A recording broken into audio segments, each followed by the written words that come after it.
Hello friends, welcome to ஷிரினின் சிறகுகள். இன்றைக்கும் நம்ம சேனலில் சூப்பரான சுவையான மட்டன் பிரியாணி எப்படி எளிமையாக நம்ம செய்கிறது அப்படின்னு சொல்லிட்டு ஒவ்வொரு ஸ்டெப்பாக நம்ம பார்க்க போகிறோம். அதுக்கு முன்னாடி நம்ம சேனலை சப்ஸ்கிரைப் பண்ணாதவங்க சப்ஸ்கிரைப் பண்ணிவிட்டு பெல் பட்டனையும் நீங்கள் கிளிக் பண்ணி வச்சுக்கோங்க. முதலாக நீங்கள் இப்போ தான் பிரியாணி செய்ய போகிறீங்க அப்படின்னா உங்களுக்கு இந்த வீடியோ ரொம்பவே யூஸ்ஃபுல்லாக இருக்கும். வாங்க இப்போ நம்ம எப்படி செய்கிறதுன்னு சொல்லிட்டு பார்த்துடலாம். பிரியாணி செய்கிறதுக்கு எப்போவுமே நீங்கள் ஒரு அகலமான பாத்திரத்தை தான் நீங்கள் தெரிஞ்சு வச்சுக்கணும். நான் அப்படியே அகலமான ஒரு பாத்திரம் எடுத்து வச்சு அதில் 1 டேபிள் ஸ்பூன் போல் ஆயில் சேர்த்துக்கிட்டேன். அடுத்து 2 டேபிள் ஸ்பூன் போல் நெய் அதில் ஊற்றிட்டேன். இந்த நெய்யெல்லாம் உருகி வந்ததும் அதுக்கப்புறமா 2 இன்ச்சுக்கு பட்டை, ஏலக்காய் 4, அடுத்து ஸ்டார் அனீஸ் 2, கிராம்பு 5, பிரிஞ்சியில் 3, இது எல்லாத்தையும் நான் இதில் போட்டுட்டேன். அதுக்கப்புறமா 1 டீஸ்பூன் போல் நான் கசகசா சேர்த்துக்கிறேன். சேர்த்தாச்சு.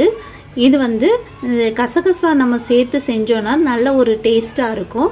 நல்லா வறுத்து எடுத்துக்கோங்க. இது எல்லாமே வறுபட்ட உடனே நான் 4 பெரிய வெங்காயம் சின்னதாக நல்லா நீல வாக்கில் கட் பண்ணி வச்சதை போட்டுட்டேன். பாருங்கள், இது மாதிரி தான் அரிஞ்சு போடணும் பிரியாணிக்கு. இது கொஞ்சம் நல்லா ப்ரௌன் ஆகிற வரைக்கும் நல்லா வறுத்து எடுத்துக்கோங்க. நல்லா ப்ரௌன் ஆனால் தான் நல்லா டேஸ்ட்டாக இருக்கும். இது வெங்காயம் நல்லா வதங்கி வந்ததுமே நான் 2 டேபிள் ஸ்பூன் அளவுக்கு இஞ்சி பூண்டு விழுது இதில் சேர்த்தாச்சு. இதை நல்லா வதக்கி விட்டுக்கோங்க. முன்னாடியே நீங்கள் சேர்த்துட்டீங்க அப்படின்னா இஞ்சி பூண்டு விழுது பாத்திரத்தில் அப்படியே ஒட்ட ஆரம்பிச்சிரும். அதனால தான் வெங்காயம் வதங்கினதுக்கப்புறமா நம்ம சேர்க்குறோம். இப்போ தக்காளி ஒரு 3 போல் எடுத்து அதை நறுக்கி நான் சேர்த்துட்டேன். இன்னும் தக்காளியும் நல்லா வதங்கட்டும். பாருங்கள், நல்லா வதக்கி விட்டுக்கோங்க. தக்காளி நல்லா வதங்கி வந்ததுக்கப்புறமா 1 கப்பு போல் நல்லா புதினாவை நான் சேர்க்க போகிறேன். இது நல்லா கொஞ்சம் வதங்கிருச்சுனா தான் பிரியாணி நல்ல ஒரு வாசனையாக இருக்கும். இப்போ ஆச்சி மசாலாவில் பிரியாணி மசாலா எடுத்துக்கிட்டேன். அதில் 2 டேபிள் ஸ்பூன் போல் இதில் நான் போட்டுட்டேன். இதை நல்லா வதக்கி விட்டுக்கோங்க. மசாலா எல்லா இடமும் படுற மாதிரி போட்டுட்டு அதுக்கப்புறம் இது நல்லா வெந்து வந்ததுக்கப்புறமா நம்ம நல்லா கழுவி எடுத்து வச்சுருக்கிற 1 கிலோ மட்டனை இதில் போட்டுறேன். பாருங்கள், போட்டுட்ருக்கேன். இது மாதிரி தான் நல்லா கழுவி நல்லா க்ளீன் பண்ணி இதை போட்டுக்கணும். இதை மசாலா படும்படியாக எல்லா இடமும் நல்லா சுற்றி இது பண்ணி நல்லா அப்படியே வதக்கி விட்டுக்கோங்க.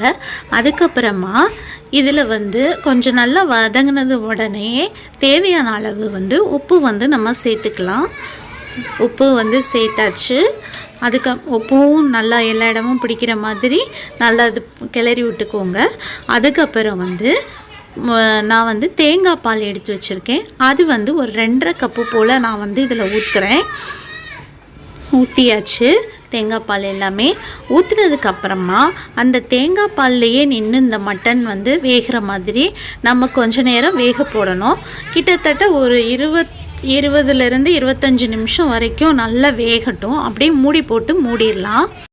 25 நிமிஷம் போல் இந்த மட்டன் நல்லா வெந்துருச்சு. பாருங்கள், சூப்பராக வெந்து வந்திருக்கு. மட்டன் நல்லா சாஃப்டாக வெந்தால் தான் பிரியாணி நல்லா டேஸ்ட்டாக இருக்கும். அதனால் நல்லா வேக வச்சிடணும். முழு சதவீதமுமே அது வெந்த பிறகு தான் அரிசியெல்லாம் சேர்க்க முடியும். இப்போ ஒரு 1/2 கப்பு போல் நான் தயிர் சேர்க்குறேன்.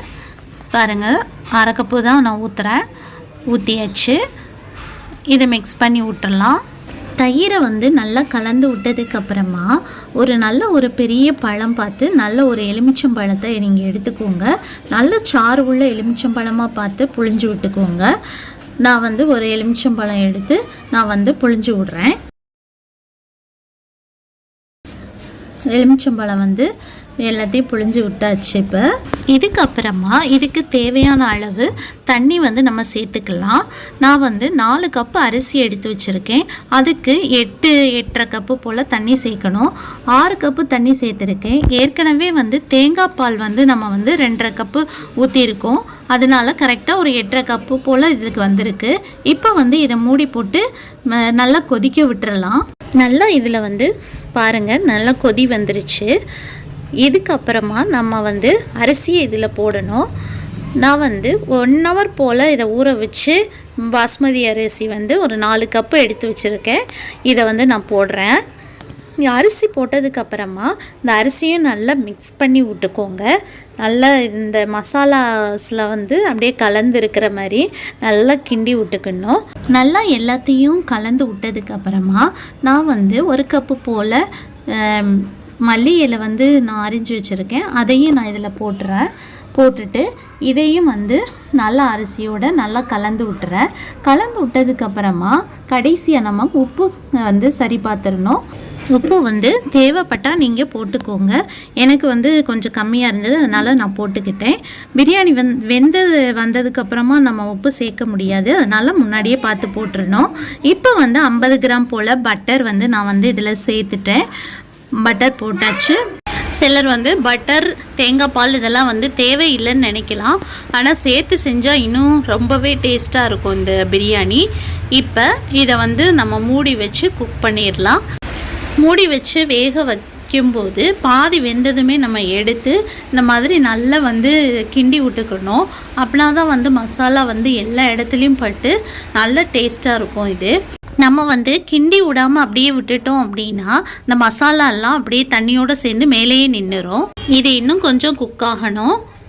பாருங்கள், இப்போ கொஞ்சம் நேரம் கழித்து எடுத்து பார்த்தா நல்லா குக்காகி வந்திருக்கு. சூப்பராக நம்மளுக்கு வந்து பிரியாணி வந்து ரெடி ஆகிடுச்சு.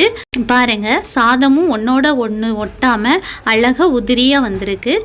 நீங்களும் இதை வந்து உங்கள் வீட்டில் வந்து செஞ்சு ட்ரை பண்ணி பாருங்கள். இதில் சொன்ன எல்லா பொருளையுமே நீங்கள் சேர்த்து செஞ்சீங்கன்னா இந்த பிரியாணி வந்து ரொம்பவே சுவையாக இருக்கும். நீங்கள் வந்து கண்டிப்பாக சொல்லுவீங்க ரொம்பவே நல்லா இருந்துச்சு அப்படின்னு சொல்லிட்டு. மீண்டும் அடுத்த வீடியோவில் சந்திப்போம். சமைச்சு சாப்பிடுங்க, சந்தோஷமாக இருங்க. டாட்டா, பாய்.